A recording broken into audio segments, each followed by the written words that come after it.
Welcome to The Cynical Developer, the podcast that helps you to improve your development knowledge and career through explaining the latest and greatest in development technology and providing you with what you need to succeed as a developer.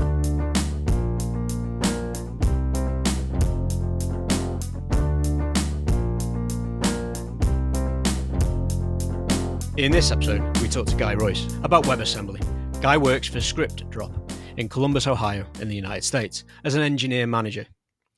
Combining his decades of experience in writing software with a passion for sharing what he has learned, Guy helps his team build great software. In his personal life, Guy is a hard-boiled geek interested in role-playing games, science fiction, and technology. He also has a slightly less geeky interest in history and linguistics. In his spare time, he does camping and studies history and linguistics. Guy lives in Ohio with his wife, his 3 teenage sons, and an entire wall of games. I have a funny feeling that you would get on marvelously with with one of my younger brothers. He is a huge D&D geek.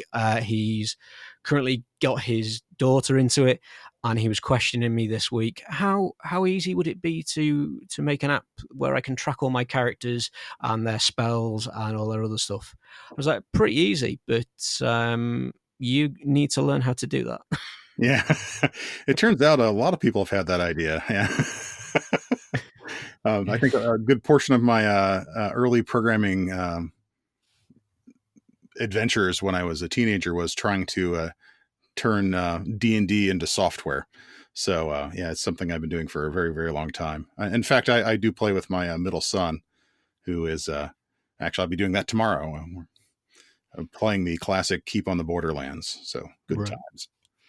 Yeah, it's something I've never really got into. I used to play a little bit of Hero Quest. I don't know if you had that over the pond.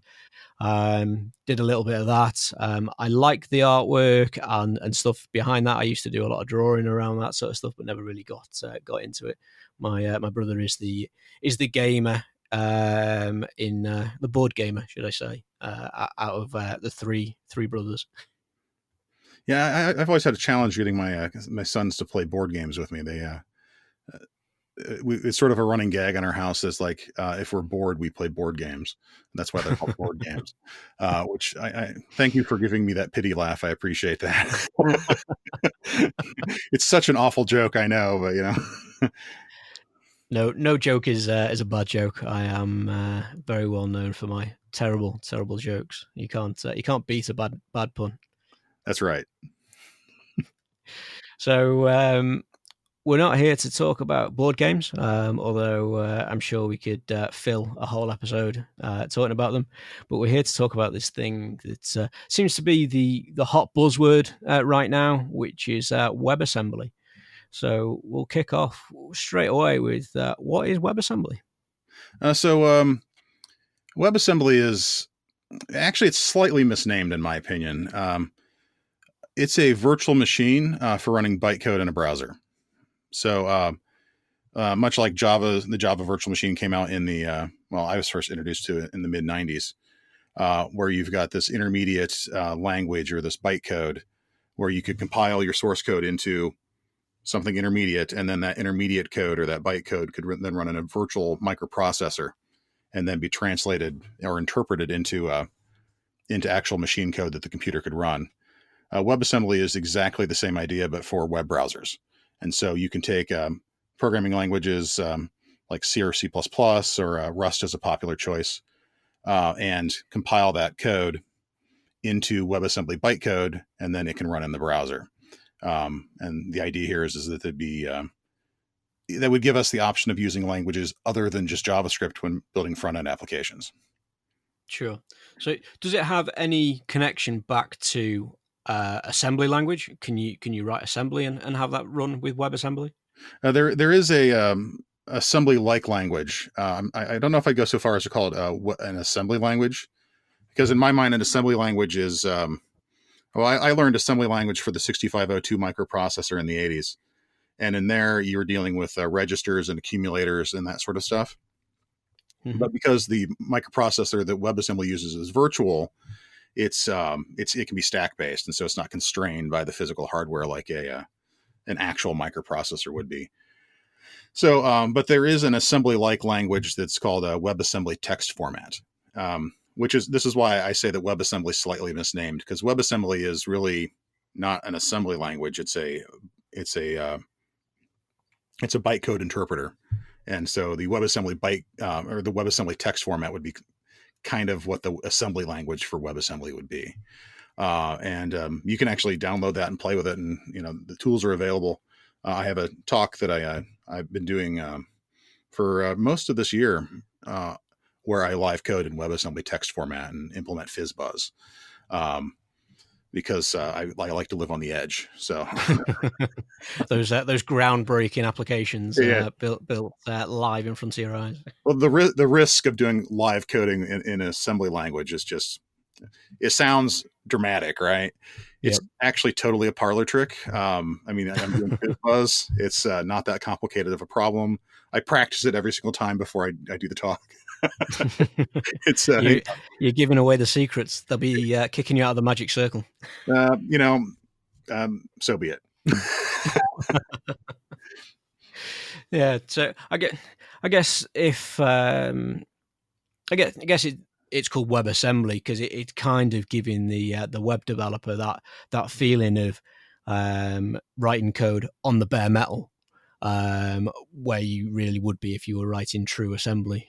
I think there must be some sort of likeness there between doing real coding and WebAssembly. Yeah, I think that's some of it. I think some of it is it sounds better. Branding matters, right?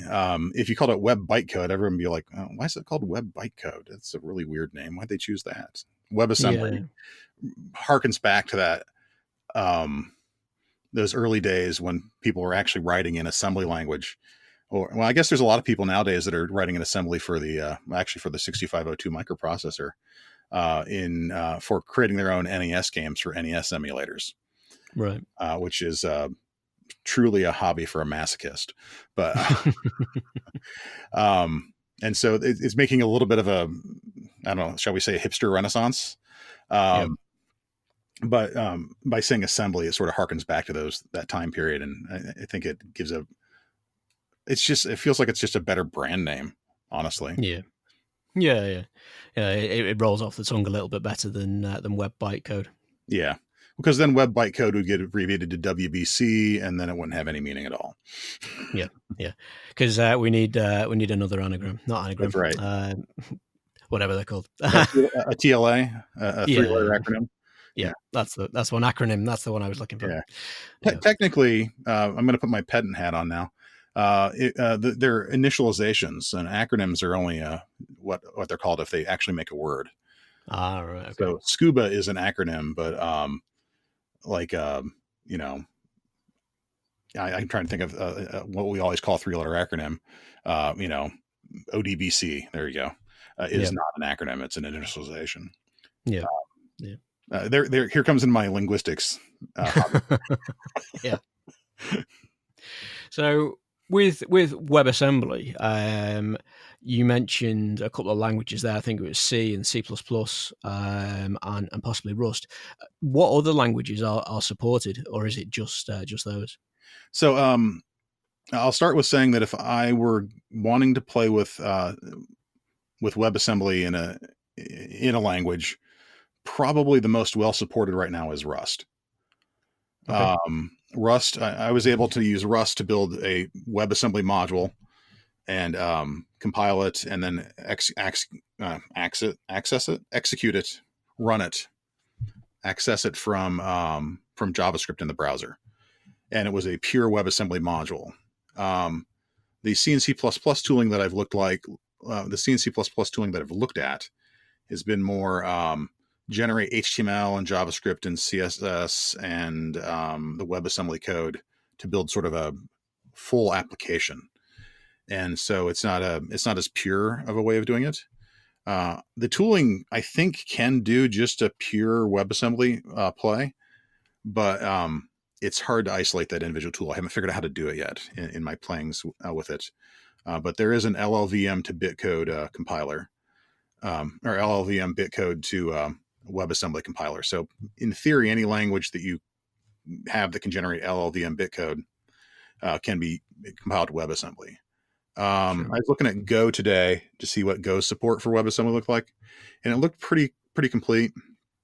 They've got something that looks like it's a little bit halfway between what Rust does and what the C and C++ tools. Imscriptum is the name of the tool in C++, to generate WebAssembly applications. But there's also pieces in Rust that you can use to do that, to allow you to take a WebAssembly module and actually make a web app out of them. Because there's a restriction, there's a limitation to WebAssembly, which is that it's just code. It doesn't do I/O. It can't talk to the DOM. You can't make like a RESTful call to go out and you can't use fetch, or anything like that. It's self-contained. You can hand things into it, and it can make callbacks into your JavaScript, but it can't go outside of that. So your WebAssembly module can't reach into the outside world. Right. Okay. And so what some of these tools do is they create JavaScript libraries that create a shim that allows it to, say, update the DOM or manipulate a canvas or go out and call fetch, or those sorts of activities. And so Rust has some libraries that make that easier to do. And Inscriptum generates a lot of those libraries for you automatically. And the Go stuff looked like it was more sort of a little bit of both of those together. But I haven't looked at it very, very deeply.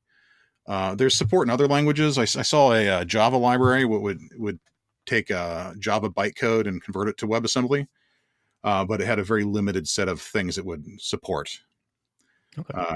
Because WebAssembly is WebAssembly's, it's version 1.0 is what we're playing with right now, and so it doesn't know what strings are, for example.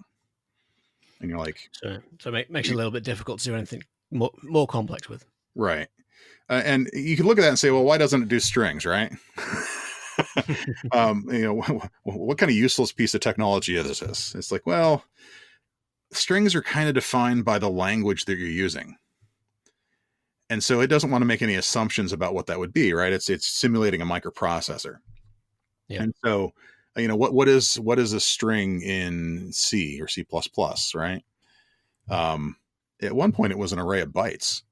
And what's an array, right? And every language implements these things in their own fashion. And for WebAssembly has to be accommodating to any of those languages that would want to compile to it. And so it can't make assumptions as to what strings look like. And if it can't make assumptions what strings look like, DOM manipulation gets really hard all of a sudden. And so there's some restrictions and difficulties with making that work. And so this sort of leads to lots of these shim layers being written to go between the JavaScript and the WebAssembly so that you can use it to build actual applications. And that's not a bad thing. As they pound out the spec more, we'll need less and less of that. I think the ultimate goal, the dream, is to be able to have just a tag in your HTML that says, kind of like a script tag for JavaScript, except it references a WebAssembly module. And then that WebAssembly could be the entire website. Yeah. All the code for the website anyhow. Sure. So you mentioned Rust there, and Go. Now, Go is one of Google's languages. What's Rust? What's Rust? Well, it's I'm not an expert in Rust at all. I've learned enough Rust to be able to get it to compile to WebAssembly so I could show it off in a talk. But Rust is another programming language. It's aiming to be a replacement for C and C++. It's a compiled language. It just compiles to machine code like any other like a C program would. But it's got an interesting feature which I haven't fully grokked yet, where it has the idea of ownership of memory. So when you declare a variable, it has an owner, and if you are going to hand it off to something else, that other thing has to take over ownership, and the previous thing can't manipulate it anymore. And so what happens is that you can't create memory leaks because memory leaks are syntactically invalid and they won't compile. Okay. Which is a very interesting feature. It was the first time I'd ever seen it, but I don't fully understand how to use it because I haven't ever been paid to write Rust. That's my metric for how well I know a tool is. Like, well, I've been paid to do this versus I've played with this, and I've played with Rust. I haven't been paid to do it, and so I've never fully gotten my head around exactly how that works. Sure. For FizzBuzz, which I did in Rust, turns out that doesn't matter. So Yeah. So you mentioned there about interoperability between JavaScript and WebAssembly. Is WebAssembly actually running natively in the browser, or is it transpiled to JavaScript and it's just a bit of fancy transpilation? it is definitely not transpiled. It is there's a virtual machine running in the web browser, and it is taking the WebAssembly module itself is just it's a binary that contains bytecode.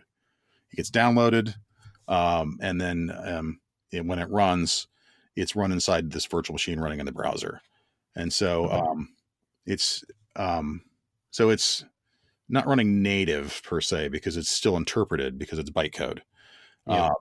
Now there are efforts being made to by the browser vendors to do just-in-time compilation and stuff like that, much like we do with like .NET and Java, where the first time you try and bring up something, it kicks off the compilation, but then runs the interpreted thing for the first call. Yep. And then it kicks off another compilation, which is slower, but creates a more performance, final executable, shall we say? Sure. And so, and it can cache all those things and that kind of stuff. And so, it ultimately will turn into native code. But at the moment, I think of it the same way I think of like the Java virtual machine or the .NET Sure. common language runtime is it's in essence an interpreter. But that interpreter can be very smart and compile things for efficiency's sake. Okay. So if this is actually running in the browser, this is all about the requirement of the browser to support it. Is it widely supported, or are we stuck with just being able to use this in the likes of Chrome or Firefox? So I've been very frustrated because I've only been able to, I can't use this in IE10. But it works wonders in IE4. But but no. Its support is actually very broad, which is nice. And so I have successfully run this in WebAssembly modules in Edge, Chrome, Firefox, Safari, and it also supports all the mobile versions of those browsers as well, which I think is particularly interesting. Yeah. There's a part of me that thinks it would be really, really cool to see if you could shove WebAssembly into a React Native app, because there's some JavaScript running in there somewhere. Yeah. But you could certainly do it in any kind of like hybrid app for mobile, because the browsers and the web apps, the web browsers on the mobile devices support it as well. So the support is really, really good. The first time I played with it, there's a JavaScript API to interact with the WebAssembly modules, and a couple of the more advanced features didn't work on Safari. I think that's been fixed since then, but that's the closest thing to compatibility issues. And by advanced features, I don't mean features of the WebAssembly module itself, but the JavaScript libraries that allow you to interact with the WebAssembly module. So there was just a couple variations where Safari behaved different than Chrome, Firefox, and Edge. Yeah. But overall, it's been pretty consistent, and I've been able to make it run in all the major browsers. Okay. So on a similar note to that, is it enterprise ready, or is it just a cool toy at the moment? I'm going to say it depends, because that's always the best answer. So if you're wanting to do pure WebAssembly, I feel like it's too soon for like widespread enterprise adoption. There's the language, there's not the breadth of languages yet. It's not feature complete in the sense that, like you can't do threads or anything like that with it. You can't, it's a minimum viable product. The fact that it can't do IO or do DOM manipulation makes it hard to build any kind of enterprise app with it. But in some ways, enterprises probably won't be concerning themselves with WebAssembly ever, because it's more foundational technology to allow you to do other things. Okay. I mean, maybe eventually. But say an insurance company, they're not going to want to use WebAssembly for this because it's a cool new toy. Although WebAssembly is a cool new toy, which is probably the short answer to your question. But it's an underlying technology that they'll use. They'll be saying, no, we want to write our websites in C++ because that sounds like a good idea, and and because our backend's also written in C++, or we want to write our websites in whatever language they want to use, because that's the language they want to use at that organization. And Right. there will be a compiler that enables that. And so, and I think the focus will be on that outside tool more than the inside tool. And we can see this today already with Blazor, which I know that question's coming eventually because everyone always asks about Blazor. But Blazor is Microsoft's tooling that's built on top of WebAssembly. When you're doing Blazor, you're not doing WebAssembly per se. You're not down at the low level. You are building a .NET application. Yep. And but it's targeted for WebAssembly. Specifically, what Microsoft's done is they've built so you've got the .NET Common Language Runtime, right? It's a virtual machine. You've got WebAssembly. It's a virtual machine. They're kind of doing the same thing. They took the .NET Common Language Runtime and compiled it to WebAssembly. And so you put a virtual machine in a browser. And this is the point where we say, yo, dog. Yeah. And so that allows you to then run, .NET code in a browser through a couple of layers of abstraction. .NET developers aren't touching the WebAssembly. They're doing their .NET thing, and it's just a compilation target. Right. Okay. And they have to do it because there's certain APIs that .NET has available. If you're building a desktop application or building a web application, you'd have access to. But because WebAssembly has to write all this shim JavaScript code to say manipulate the DOM, it does it differently. And so it's kind of its own thing, but your .NET code for the most part still runs. I've heard people say they're even using some of the .NET machine learning libraries from WebAssembly. They can work as well, although they behave a little differently. Right. Okay. So in that case, that stuff I feel is enterprise ready. I mean, it's a little early, but people are building applications with them and deploying them into production. Okay, nice. So the .NET guys like myself getting in there early and getting a head start on it, even though you're not. It sort of harkens back to what I call .NET, and I always refer to .NET as pretend programming. Yeah. Even with this, we're only doing it pretend. Yeah. I've been pretending for 25 years. It has paid for my house and fed my family. It's fantastic. Yep. So is WASM an attempt to replace JavaScript, maybe for those people that don't want to bother to learn it because they're back-end C# or C++ developers or C developers? They think, oh, I don't need to learn JavaScript. I can now do everything with WebAssembly. God, I hope so. Yeah, just kidding. It's I think it's complementary. The JavaScript is still going to be there. Like right now, if you want to do WebAssembly, you still got JavaScript code connecting it together. Yep. And so, you can't download. You have to write a little bit of JavaScript code just to download the WebAssembly module, and then the WebAssembly module from a JavaScript point of view shows up as a bag of functions. And when you instantiate that WebAssembly module, you can hand it an object full of functions as well, and it can call back on those. And so JavaScript's very much a part of what it's doing.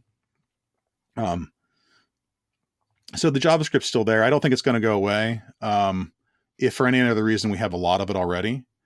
The vision is more along the lines of, I'll say it's a JavaScript killer. It's not really a JavaScript killer. It just provides more options. It's creating more plurality in the front end.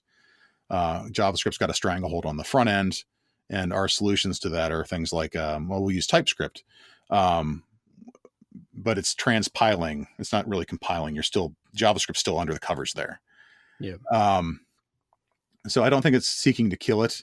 But one of the visions, one of the goals for this is to say, hey, could we build libraries in different languages for the front end and have them interoperate? So could you, and it doesn't do this yet, but it'd be nice if you could write some JavaScript and then require a WebAssembly module in your JavaScript and then have access to it using like, the import and export syntax or nodes require style syntax that you have in JavaScript. Yeah. And wouldn't it be nice if you could? What if you could build? What if you could build React in WebAssembly and just import it that way? And so you've got this packaging system where people have built different libraries with WebAssembly using whatever language they want, and or maybe they've built JavaScript libraries, and they can all interoperate. So I sometimes say it's a JavaScript killer, but it's it's trying to bring some plurality to the front end, which and right now the languages that are being supported are not necessarily ones you'd want to do front end programming in. It's like, no, I do all my front end programming in Rust, don't you? Yeah, no. Those are challenging. Those are not challenging. Challenging probably is the right word to describe languages like Rust in the sense that they're not geared towards that sort of front end work. Sure. But it'd be nice if you could come up with other languages to do that. Maybe you could write CoffeeScript. Maybe CoffeeScript could come back as a compiled language. One interesting thing is that JavaScript, I don't think you couldn't compile JavaScript, could you? Because it's an interpreted language and it's not typed.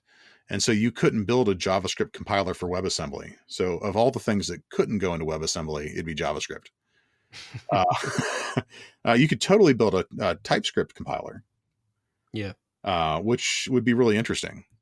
I'd like to see that. I think that'd be pretty cool. But I don't think it's going to replace JavaScript.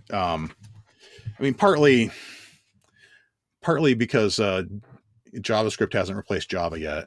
Java didn't replace COBOL. All those things are still out there. It'll always have momentum, but I think there's just going to be cases where it's the right choice, and others where it isn't. And being able to make a choice at all is, I think, the advantage. Sure. So we've done a show in the near past about Blazor. And we talked about the fact that you're downloading runtimes and all sorts of things to get .NET to run in the browser. Is that the same with a pure WASM app, if that's even the right term? I think WASM app would be the right term. I don't know that terminology is really settled down yet in the space, but. In the case of Blazor, you have to download a really large WASM file, which is the .NET runtime. Yep. If you're doing more of a pure WebAssembly, your WebAssembly module is the application. Right. Okay. And so you would be downloading that, and it would, of course, be much smaller because it's not an entire .NET runtime with all the libraries that it would need. It would be doing just the things that you need it to do. I'll point to my FizzBuzz example. Such a large program as FizzBuzz.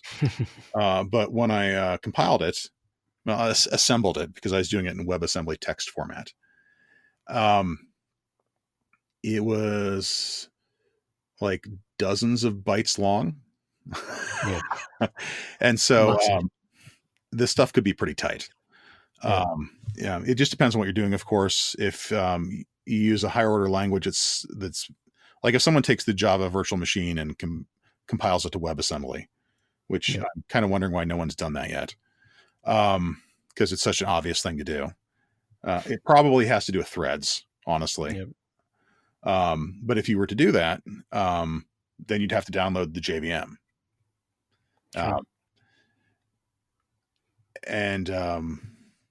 Probably, well, you wouldn't have to download it every time you hit the page because it would get cached. But that's a problem with that approch. There are really big hits to that. The page load times are pretty bad, but for just a pure WebAssembly, the WASM modules is just binaries. You download them. You can have more than one in your application, and you're not restricted to just one. You can even actually import them into each other and have them call each other if you like. Right. And so you could, it doesn't need to be huge and have a huge download. Sure. The actual WebAssembly interpreter is in your browser already. Okay. So with the likes of Blazor, you mentioned getting the JVM down.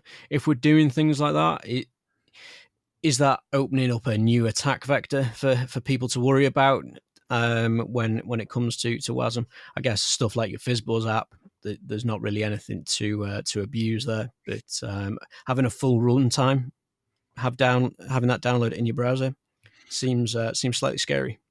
I'd say full runtime from like .NET or JVM may have some potential risks there because they've also brought in all this shim code in JavaScript to make those things work. Yep. And so those sorts of things would have the same risks that any web app would have. Okay. The just WebAssembly by itself can't get outside of the browser. So it's sandboxed like a normal website. It is sandboxed in the same way the browser is, but even more so with version 1.0, it can't even access the DOM unless you give it a function to explicitly allow it to access the DOM. Mm-hmm. And so, when you instantiate it, you hand it a function called, add number to widget, right? Yeah. And the JavaScript code is the thing in manipulating the DOM, and it's just calling that function and and handing it the arguments. Sure. And the WebAssembly modules can't right now use fetch to go pull anything, even whether it's on your domain or not. And so the WebAssembly code itself is pretty. It's compute only, and so there's nothing that it can get access to it by itself. Now we can write insecure web applications. And so if we do that, then it can access those functions just like anyone in JavaScript can. So it's not any more dangerous than web apps in general. Sure. Okay. Cool. With that, the fact that it can't manipulate the DOM and things like that, and it's just about computing. Is there a market for PWAs, progressive web apps, to use WASM in any sort of way? I think it could use them in the same way it uses any other asset. I mean, it could be cached, it could be downloaded just like an image or source code. It's almost orthogonal to it, because it is just a module with functions in it. It's a bag of functions that you can use from JavaScript, and so the progressive web app feature really happens more as a consequence of how the JavaScript's interacting and how the assets are interacting. Sure. And so you could cache that WASM module just like you would any other asset that you were using. So I think you could completely use it with them. I actually think a particularly cool application for WebAssembly could be to create machine learning models, Yep. and then compile them as WebAssembly modules, and then embed those in browsers. And then you have access to a module, as they say, on the edge, right? Because the edge is being defined as someone else's computer. Not always, but that really seems to be the focus, doesn't it? But that would be a good solution for that kind of problem, where you could export a module, some sort of model that you could use to make predictions and have it run in the browser as opposed to having to go out to the network to do it. Now, there are other tools to do this. I mean, everyone's probably thinking right now, TensorFlow.js does that. But yes, it does. But it would be another way to do that. Yeah. And I guess maybe not right now, but in the future, that WASM's probably got a little bit more computing power than JavaScript, and can maybe do a little bit more heavy lifting for you. Absolutely. Even offline, if you were using it as a PWA, and it had the WASM cached as well. Yeah. Well, and as the browser vendors make the just-in-time compilation a thing, that becomes even more true. Yeah. Cool. So, do you think that it's going to get some real traction in the coming years and become more than a cool toy, and it's going to eventually become one of those things that, as a web developer, you just need to know about? I think it has the potential to do that. I don't know if I want to give it a hard yes that it definitely will. I certainly hope it does. Because what they're really doing is they're building foundational technology to allow us to build front end applications differently. Yep. And but it's got some challenges, and I think timing could be an issue. So if it takes too long to get the standards pounded out, and everyone has to come up with some other way to do it, it may arrive too late. I think that's probably its biggest risk. Right. Because right now everyone looks at it and says, well, I can't manipulate the DOM. I can't, call fetch. I can't, it's just compute. It needs to have those capabilities before it's going to get wider spread adoption. It needs support threading, for C++ right now, that's a thing that, I don't know what happens when you have multi-threaded C++ code and you compile it to WebAssembly, but my guess is that it doesn't work. Yeah. And so I think those problems need to be solved, and they're working on them. They're just hard. And so I think the biggest risk long term is that those don't come out fast enough. And everyone says, we're not actually doing web apps anymore. Yeah. I think it's its biggest risk, but I think it has enormous potential to change how we build web applications. And I hope it's a huge success. Of course I'm a fan, so I'm biased here, right? Yeah. You spent the last 12 months banging the drum about them. You've put your eggs in that basket now. Yeah, and I kind of like the low level programming language, and so the actual WebAssembly text formats is sort of, it's fun. I enjoy it. It reminds me of some of the types of programming I used to do when I was much younger. Sure. Bit nostalgic for you. Yeah. And the people, and when I talk about it, sometimes I'll run into some old dude who's, that was their job. They were like electrical engineers, and back in the early 80s, they were writing stuff for microprocessors at the lowest level. And they're like, oh yeah, this is so fun. And they're having that same nostalgia experience. Yeah. I need to get the NES crowd involved in WebAssembly. That's that'll fix it. Yeah. We should make a 6502 microprocessor emulator in WebAssembly. Yeah, it's there's a big drive at the moment about getting people back into tech. Maybe this is the bait to tempt them back in. Look, you can do what you were doing years ago. You can do it again. Yeah. But you can do it. You can do it on the internet now. Well, it also feels like WebAssembly is kind of maybe a safe tech stack to use to get to that lower level stuff. Like if you really wanted to do the low level assembly programming, it's pretty intimidating. But the WebAssembly stuff is still kind of that really low level stuff. But like the WebAssembly text format is more approachable. I don't have to worry about addresses. I don't have to worry about running out of memory. I don't have to, and so it lets you play around. It's sort of like the kiddie pool version of that low level programming. Yeah. Lets you play around with it. And so maybe it'll turn another generation onto that sort of low level stuff. Nice. So if the listeners out there want to go and learn more about WASM, where should they go? What should they be watching or reading?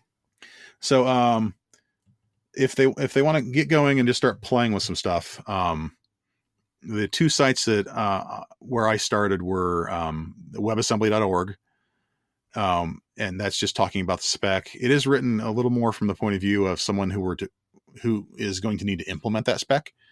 And so it can be kind of a dense, very technical read. But the place that I got the most value out of was the Mozilla Developer Network.